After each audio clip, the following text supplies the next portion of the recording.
You can do much more with the spoon than just use it for eating. In this video I show you 11 ingenious tricks with spoons that almost nobody knows but everyone should. Let's start with number 1. If you hang a colander like this in the pot, you may have the problem that it always slips into the pot, especially if the pot is slightly larger.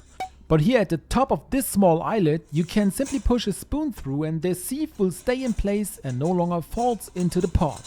This gives you a much better grip and you no longer have to worry about it. For trick number 2, we grab a kiwi and cut it slightly at both ends.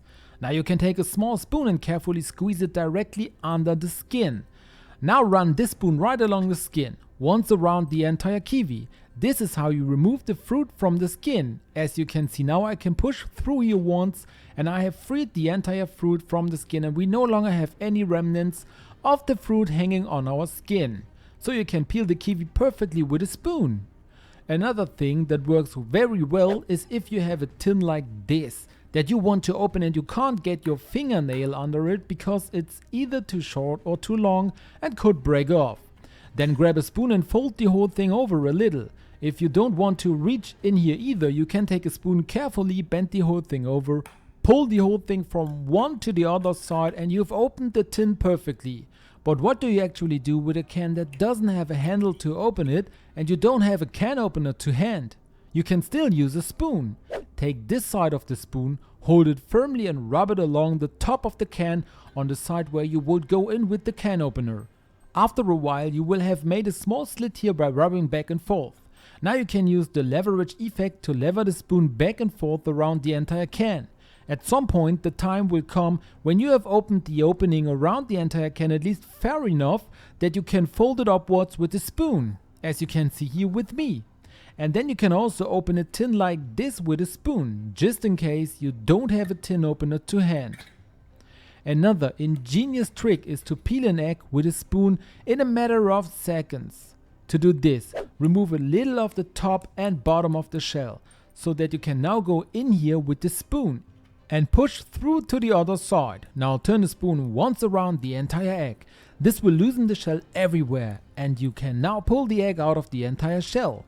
With a little practice you can do this really quickly and end up with nothing left of the shell sticking to the egg. As you can see here, I've only removed a little from the top and bottom, go in with the spoon, turn it around and the egg is completely peeled.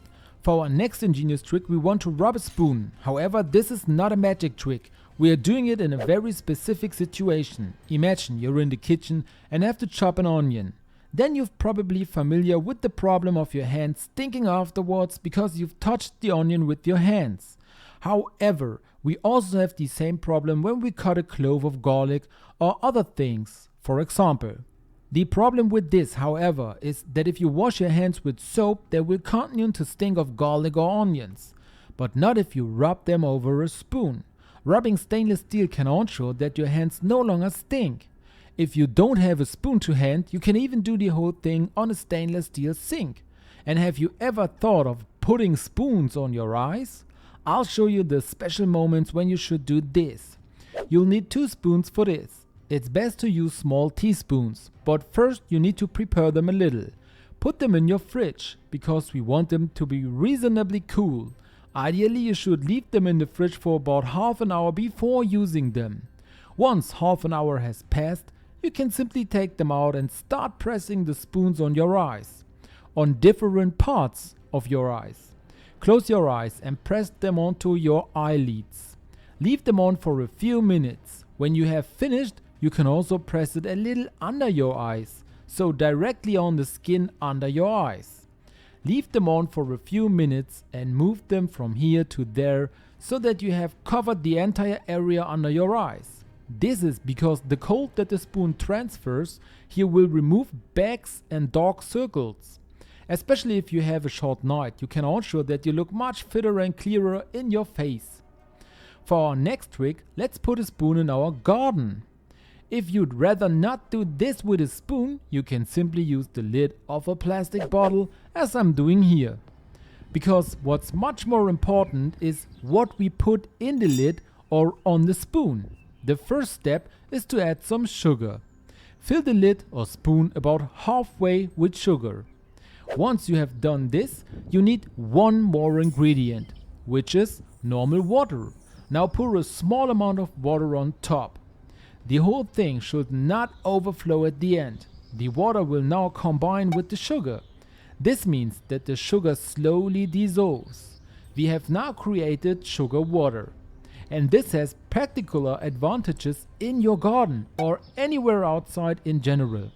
Because there are animals that fly around and may not have enough strength to get back to their nest at some point. I'm talking about bumblebees. You have probably seen a bumblebee that has staggered along the ground and no longer looks so good.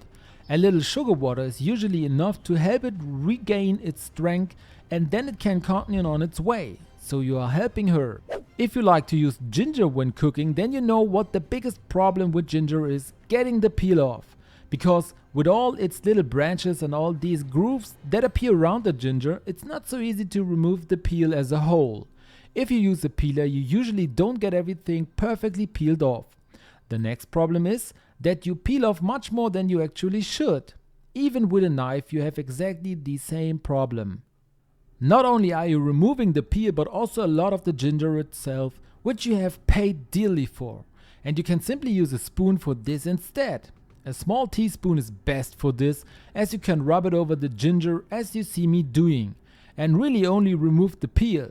This way most of the ginger remains. And the advantage is also that it's really extremely quick. If you just rub it over the whole ginger, you get all the peel off and you can even get it into smaller corners. For the larger branches, you can simply break off these small tips and then peel them with a spoon. This way you get the whole ginger free again, at the end, using just a spoon.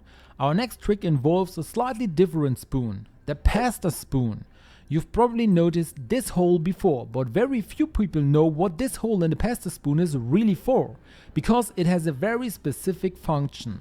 On the one hand, of course, it ensures that the water can drain away when you take some pasta out of the pot, but it also has a completely different purpose. You can use this hole to determine the exact portions of spaghetti you need for one person, because the amount of uncooked spaghetti that fits through this hole should be exactly one portion.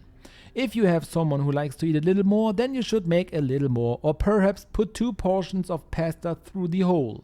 But this way you can easily measure the portion for a certain amount of people. And do you know why you should always place a wooden spoon like this over your pan or pot? Because it also has a really ingenious function here. Because when you boil something, whether pasta, rice, potatoes or anything else, it can happen that the water simply boils over, as you can see with me. However, if you now place the wooden spoon over the pan, the water will stop here and won't rise any higher. It will sink a little again, and so you can actually prevent overflowing when boiling over with the help of a wooden spoon. By the way, did you know that your Corky has 6 secret functions that hardly anyone knows about? I'll show them to you in the video I've linked here. Click directly on the video.